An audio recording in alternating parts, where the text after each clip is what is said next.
Good morning, students. Today we will continue the second chapter of history.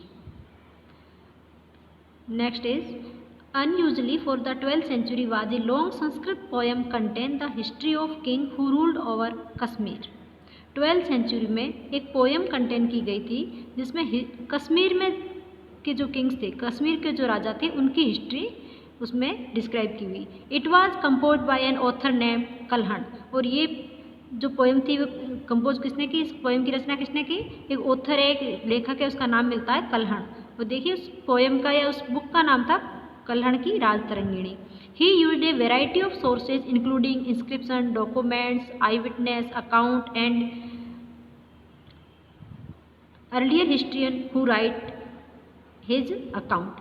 उसने इस poem को लिखने में कई सारी वेराइटीज़ के सोर्सेज की इन्फॉर्मेशन इंक्लूड की, जिनमें से इंस्क्रिप्शन, डॉक्यूमेंट्स, आईवेट्स, इनमें उन्होंने जो अभिलेख देखे, दस्तावेज, या फिर उन्होंने जो भी अपनी आंखों से देखा, उन सब के उन्होंने जो सोर्सेज को यूज़ करके और ये पोएम कंटेन की. अनलाइक द राइटर्स ऑफ प्रशस्ति he was often critical about rulers and the policies.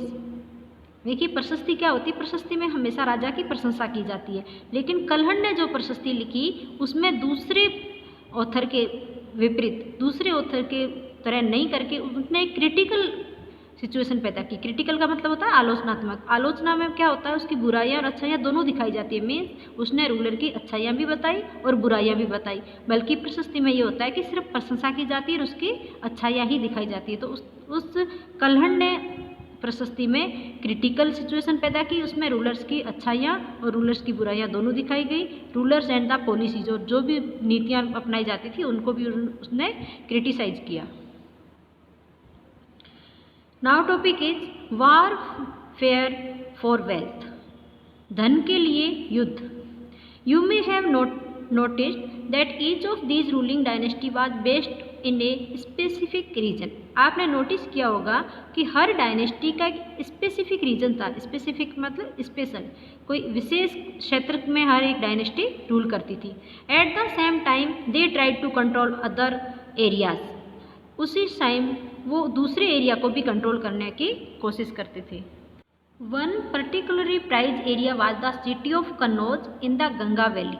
4 centuries ruling belonging to the Gurjar Pratihar, Rashtrakut and Pal dynasty fought for control over Kannauj because there were 3 parties in this long drawn conflict. Historians often describe it as the tri-party struggle. एक विशेष रूप से वांछनीय क्षेत्र था गंगा घाटी में कन्नौज नगर. एक कन्नौज ऐसा नगर था जिसमें हर कोई अधिकार करना चाहता था. गुर्जर प्रतिहार, राष्ट्रकूट और पाल वंश के शासकों ने सदियों तक कन्नौज के ऊपर नियंत्रण को लेकर आपस में लड़ते रहे. क्योंकि इस लंबी लड़ाई में 3 पक्ष थे, इसलिए इतिहासकारों ने प्राय इसकी चर्चा त्रिपक्षीय संघर्ष के रूप में की है. तो ये स्ट्रगल चला, ये 4 centuries में 100 साल तक चला. और इसमें 3 पार्टीज थी, यानी 3 पार्टियां इंक्लूड थी. कौन कौन सी? गुर्जर प्रतिहार, राष्ट्रकूट और पाल. ये 3 डायनेस्टी होने के कारण इस युद्ध को क्या नाम दिया? Tree party struggle. और ये किसके लिए हुआ था? कन्नौज को प्राप्त करने के लिए. As we see, rulers also tried to demonstrate their power and resources by building large temples. So when they attack one another's kingdoms they often choose to target temples which were sometimes extremely rich. You will read more about this in chapter number 5. जैसा कि हम देखते हैं, शासकों ने बड़े मंदिरों का निर्माण कर अपनी सत्ता और संसाधनों का प्रदर्शन करने का प्रयास किया. इसलिए जब वे एक दूसरे के राज्यों पर आक्रमण करते थे तो मंदिरों को ही अपना निशाना बनाते थे, जो कभी कभी बहुत अधिक संपन्न होते थे. इसके बारे में हम 5th चैप्टर में डिटेल से पढ़ेंगे.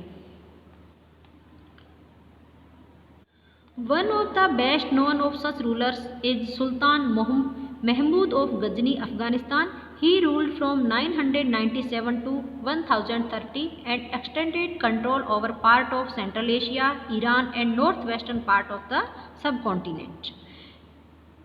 अफगानिस्तान के गजनी का सुल्तान महमूद ऐसे शासकों में से सबसे प्रसिद्ध है जिसने 997 से लेकर 1030 तक शासन किया. और उसने अपने नियंत्रण का विस्तार मध्य एशिया के भागों में, ईरान और उपमहाद्वीप के उत्तर पश्चिम हिस्सों तक किया. He the subcontinent almost every year. His target was wealthy temples, including that the Somnath, Gujarat. Much of the wealth Muhammad carried away was used to create a splendid capital city at Ghazni. उसका निशाना थे संपन्न मंदिर। वह लगभग हर साल उपमहाद्वीप पर हमला करता था, वह लगभग हर साल इंडिया पर अटैक करता था। उसका निशाना थे संपन्न मंदिर, जिसमें गुजरात का सोमनाथ मंदिर भी शामिल था। महमूद जो धन उठा ले गया, उसका बहुत बड़ा हिस्सा गजनी में एक वैभवशाली राजधानी के निर्माण में खर्च किया। मीन्स महमूद गजनी जो था अफगानिस्तान का, वो हर साल इंडिया पे अटैक करता था और उसका टारगेट था यहाँ के वेल्दी टेम्पल्स, यानी यहाँ के मंदिरों का संपत्ति। और उसने किसको टारगेट बनाया? सोमनाथ मंदिर गुजरात को। और यहाँ से जो भी वो धन लेके गया, उसने अपनी गजनी में जाके राजधानी में उसको खर्च किया और एक वैभवशाली राजधानी बनाई। Sultan Mahmud was also interested in finding out more about the people he conquered and entrusted a scholar named Al-Biruni to write an account to the subcontinent. सुल्तान महमूद अपने द्वारा जीते गए लोगों के बारे में भी कई बातें जानना चाहता था और उसने अल-बरूनी नामक एक विद्वान को इस उपमहाद्वीप का लेखा जोखा लिखने का काम सौंप दिया। This Arabic work known as the Kitab-ul Hind remains an important source for the historian. He consulted Sanskrit scholar to prepare this account. अरबी में लिखी गई उसकी कृति किताबुल हिंद आज भी इतिहासकारों के लिए एक महत्वपूर्ण स्रोत है। अल-बरूनी ने इसे तैयार करने के लिए संस्कृत के विद्वानों से भी परामर्श लिया। मीन्स अल-बरूनी उसका इतिहासकार था, सुल्तान महमूद ऑफ गजनी का, और उसने यहाँ के लोगों के बारे में बुक लिखी, उसका नाम किताबुल हिंद, जिसमें हिंदुस्तान के लोगों के बारे में लिखा गया। और उसने इस बुक को लिखने में यहाँ के जो संस्कृत विद्वान थे उनकी भी हेल्प ली। Other kings who engaged in warfare include the Chahman, later known as the Chauhan, who ruled over the region around Delhi and Ajmer. They attempt to expand their control to the west and the east, where they were opposed by the Chalukya of Gujarat and the Gehedwal of western Uttar Pradesh. The best known Chauhan ruler was Prithviraj III, who defeated an Afghan ruler named Sultan Muhammad Ghori in 1191, but lost to him the very next year in 1192. युद्ध करने वाले दूसरे राजाओं में चहमान भी थे। देखिए चहमान कहा जाता है, इसको चौहान भी बोला जाता था। ये चौहान डायनेस्टी है जो बाद में चौहान के रूप में जाने गए। वे दिल्ली और अजमेर के आसपास के क्षेत्र में शासन करते थे। उन्होंने पश्चिम से पूर्व की ओर अपने नियंत्रण क्षेत्र का विस्तार करना चाहा, जहां उन्हें गुजरात के चालुक्यों और पश्चिम उत्तर प्रदेश के गेहड़वालों से टक्कर लेनी पड़ी। चौहानों का सबसे प्रसिद्ध शासक था पृथ्वीराज III, जिसने सुल्तान मोहम्मद गोरी नामक अफगान शासक को 1191 में हराया, लेकिन दूसरी साल 1192 में वो उसके हाथों हार गया। मीन्स जो चौहान शासक थे पृथ्वीराज III, उस टाइम चौहानों का कंट्रोल ज़्यादा था, तो चौहान अपने राज्य का विस्तार करना चाहते थे, तो उनको किन किन का सामना करना पड़ा?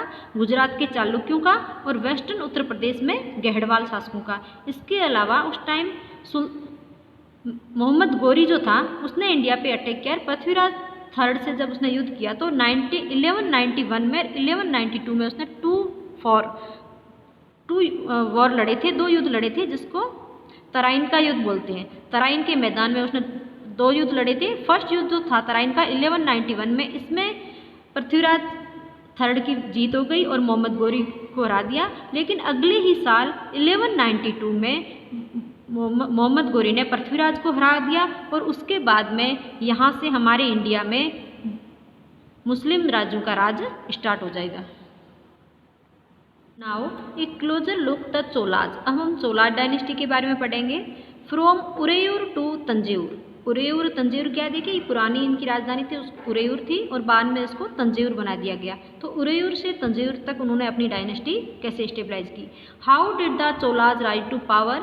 ए minor chiefly family known as the Mutiyar held power in the Kaveri Delta.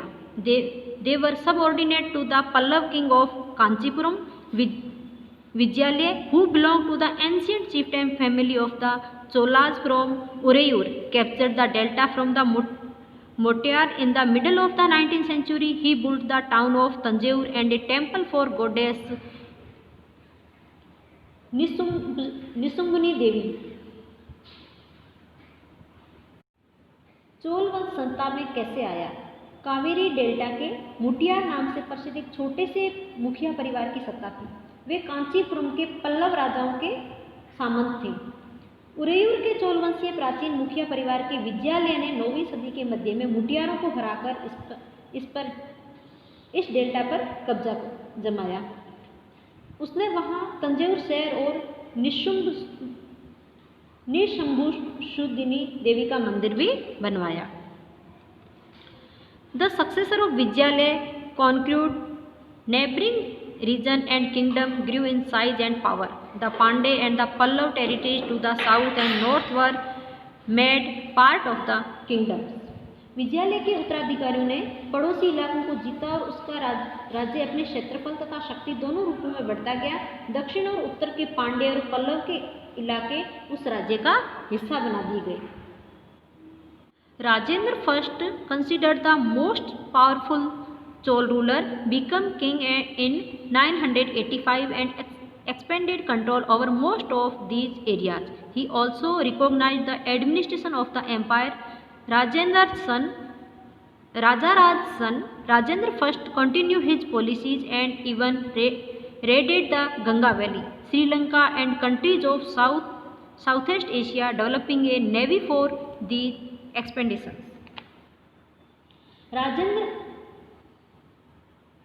Rajaraja प्रथम, जो सबसे शक्तिशाली चोल शासक माना जाता था, 985 में राजा बना और उसी ने इनमें से ज़्यादातर क्षेत्रों पर अपने नियंत्रण का विस्तार किया। उसने साम्राज्य के प्रशासन का भी पुनर्गठन किया और राजराज के पुत्र राजेंद्र प्रथम ने अपनी नीतियों को जारी रखा और उसने गंगा घाटी, श्रीलंका तथा दक्षिण पूर्व एशिया के देशों पर हमला भी किया और इन अभियानों के लिए उसने एक जल सेना भी बनाई। तो ऐसे करके धीरे धीरे चोल डायनेस्टी पूरे साउथर्न एरिया में एक्सपेंडेड हो गई और अपना राज्य का विस्तार किया। Splendid temples and bronze sculpture, भव्य मंदिर और कांस्य मूर्तियाँ। These big temples of Tanjore and Gangkad-Cholpuram, built by Rajraj and Rajendra, are architectural and sculpture marvels.